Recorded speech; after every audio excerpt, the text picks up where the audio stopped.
Friends అందరికీ నమస్కారం అండి. ఇప్పుడే అందిన వార్త బీఆర్ఎస్కు బిగ్ షాక్ ఇచ్చిన కవిత.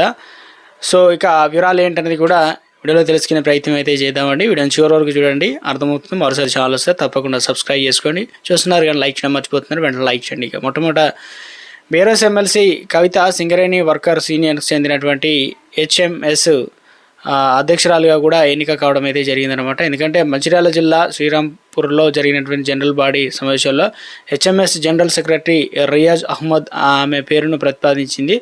ఇక దీంతో ఏకాగ్రీయంగా ఆమె ఎన్నిక కావడం జరిగింది. అమెరికా పర్యటన ముగించుకున్న తర్వాత ఇక మొత్తానికి ఇటీవల తెలంగాణ బొగ్గు అని కార్మికుల సంఘం అధ్యక్షురాలుగా పదవి నుంచి కవితను బీఆర్ఎస్ తొలగించిన సంగతి తెలిసిందే. ఆమె స్థానంలో మాజీ మంత్రి కొప్పుల ఈశ్వర్కు బాధ్యతలు అప్పగించింది. ఇది జరిగిన కొన్ని రోజులకే తాజాగా హెచ్ఎంఎస్ అధ్యక్షురాలుగా కవిత ఎన్నిక కావడం రాజకీయంగా చర్చానీయాంశంగా మారింది. కాళేశ్వరంలో చిన్న భాగం కుంగితే మొత్తం ప్రాజెక్టు పోయినట్లు చేస్తున్నారని తెలంగాణ జాగృతి అధ్యక్షురాలు ఎమ్మెల్సీ కల్వకుంట్ల కవిత అన్నారు. సో కాళేశ్వరం ప్రాజెక్టులో జరిగిన అవకతవకలపై ఇక ఆదివారం అసెంబ్లీలో చర్చ జరిగిన విషయం తెలిసిందే. కాళేశ్వరం సంబంధించి కమిషన్ ఇచ్చిన నివేదిక మంత్రి ఉత్తమ్ కుమార్ రెడ్డి ప్రవేశపెట్టగా దానికి హరీష్ రావు కౌంటర్ ఇచ్చారు.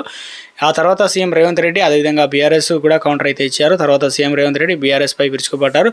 దీనిపైన సిబిఐ విచారణ చేపట్టాలని కూడా సీఎం రేవంత్ రెడ్డి అన్నారు. ఇక ఈ నేపథ్యంలోనే కవిత ప్రెస్ మీట్ నిర్వహించి ఈ సందర్భంగా కవిత మాట్లాడుతూ ఎవరి వల్ల ఎందుకోసం కేసీఆర్ అవినీతి మరక అంటింది. కేసీఆర్ పక్కన ఉన్న కొందరు చేసినటువంటి పని వల్ల ఆయనకు చెడ్డ పేరే. ఇక 5 ఏళ్ల ఇరిగేషన్ మంత్రిగా ఉన్న హరీష్ రావు పాత్ర లేదా? హరీష్ రావు సంతోష్ మెగా ఇంజనీరింగ్ వల్లే కేసీఆర్ అవినీతి మరక. హరీష్ రావు పాత్ర ఉన్నందునే రెండోసారి మంత్రివర్గంలోకి తీసుకోలేదు. పెద్ద పెద్ద కాంట్రాక్టులతో హరీష్ రావు సంతోష్ కుమ్మక్కయ్యారని ఆరోపించడం అయితే జరిగిందనమాట.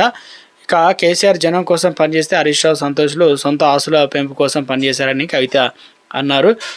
ఇక కేసీఆర్ మీద సిబిఐ దర్యాప్తు వేశాక పార్టీ ఉంటేంది లేకపోతే ఏంటని కవిత ఆగ్రహం వ్యక్తం చేశారు.